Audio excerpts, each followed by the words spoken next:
Happy New Year! It is 2020 and boy oh boy am I excited to see what this year has in store for us. Jetpack 7 has some really cool things in development and I would love to talk to you about them, but I can't. So instead, I thought it would be appropriate to look back at 2019 and take a look at all the awesome things that happened to D&D last year. As I was doing the research for this video, I came to a bit of a realization. Guys, so much happened in 2019. It was actually really hard to narrow it down to only 5 things, but I had to for this video and I did my best, and I think I've narrowed it down to what in my opinion are the 5 biggest things to happen to D&D in 2019. Let's start off with number 5.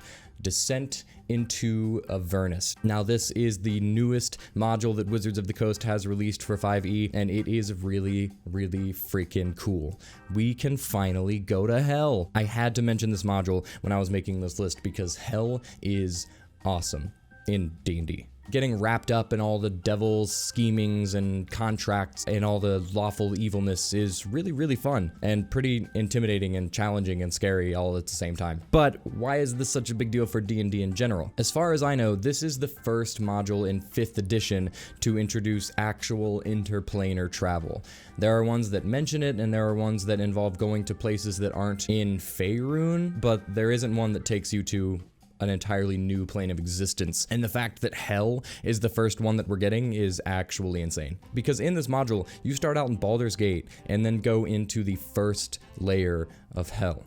And for those who aren't familiar, there are 9 layers. So the reason this is such a big deal is because now there are 8 layers left that we haven't touched yet that are just waiting around for Wizards of the Coast to write something about or for us to plan adventures around. So there are tons of opportunities now for us to continue to build into hell and continue to make that part of our adventure. Not to mention, we finally get to experience the Blood War. And we've read about the Blood War. They talked about it in Mordenkainen's, I think. So we've read about it and we've seen the fights between the demons. We've had an adventure with the demon princes already, but now we get to see the Blood War in person. And it is so incredibly cool, guys. If you haven't looked up the Blood War, it's the war that is constantly raging between the demons and the devils. I recommend you look it up because it is a really cool piece of lore. And the fact that they finally included that into a module is really exciting. Number 4. The Eberron campaign setting. This one just barely eked past Avernus, in my opinion, to make this list. And that is simply because it is so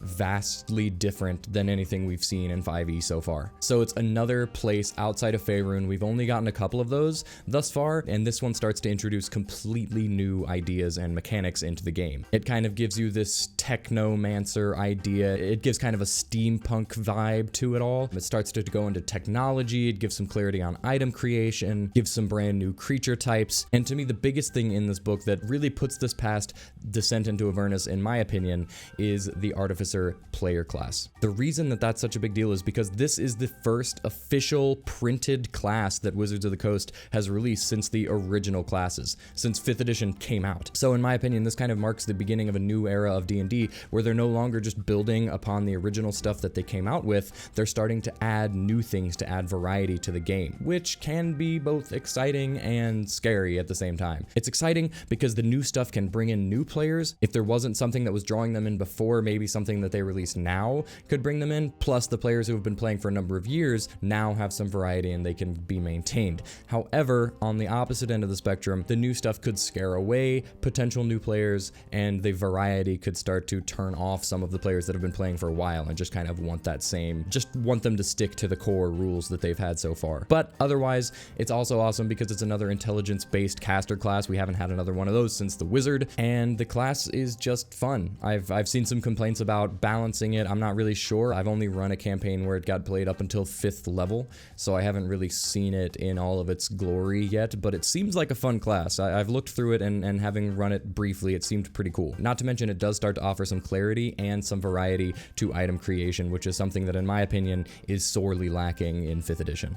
Number 3, the Young Adventurer's Guides. These books are huge. I mean, they're They're pretty small, but they're a big deal. It was very, very difficult for me not to give them the second spot because of the impact that they may have on D&D. The only reason that I didn't is because that we haven't quite felt their impact yet, and we probably won't for a number of years. But I'm pretty optimistic because they've been pretty popular so far. So D&D is very, very popular for people of ages 25 and up. About 60% of D&D's player base are people who are 25 years or older. And that's pretty understandable because it's a pretty rules-heavy game for the younger generations. And without those younger generations getting into the game, D&D kind of lacks sustainability. We want 5e to last forever, or realistically just a very, very long time. We are seeing higher player numbers than ever before, even back in its heyday in the 80s. And regardless of your opinion on which edition is the best edition, they obviously did something very, very right with 5e due to the player numbers alone. And these books are able to push the younger generation to start to explore this game without getting bogged down by the rules. It can allow them to start their own games. It's a lot easier to fall in love with the game at a young age when you don't have to worry about all the rules. I personally remember sitting at home on the floor of my parents' house, just kind of like flipping through the 3rd edition, I think it was the 3rd edition monster manual, and just looking at the pictures. And that's kind of where my obsession with this style of game came along. And these books have gorgeous artwork, not biased at all, and gives them much more information in a more palatable manner so that they can actually read through it, because I'd be looking through the monster manual and only looking at the pictures. Now kids can get a little bit of information as well. So these books will not only increase D&D's popularity, but also its sustainability and longevity, and more sustainability means more D&D for everyone who already plays. Number 2, Critical Role gets picked up on Amazon. Now, I already made a video on this, so there's not that much to say. So if you want to hear me ramble on about this one in full detail, go watch that video. It tells you everything you need to know. But the short version is Critical Role raised over $11 million for their animated series on Kickstarter, and then Amazon Video picked it up for 24 total episodes. So the reason I made this one number 2 is because even though it may not increase D&D's popularity as much as the Young Adventurers guides, the implications of this show's success means a lot to the people who are already playing. But essentially, the success of this show means that being a nerd is cool now. And more importantly, there's money to be made in this field, which means the entertainment industry is going to start making more nerdy stuff. And that's awesome for not only D&D players, but everyone who was raised on Lord of the Rings and Harry Potter and all those wonderful things. The fact that the entertainment field is starting to shift more towards that nerdy theme is really, really cool. And the reason it solidifies this one at the number 2 spot is not just because this could be a shift in only D&D, but also this could be a shift in the entertainment industry as a whole, which we're already kind of seeing, which leads me to number 1.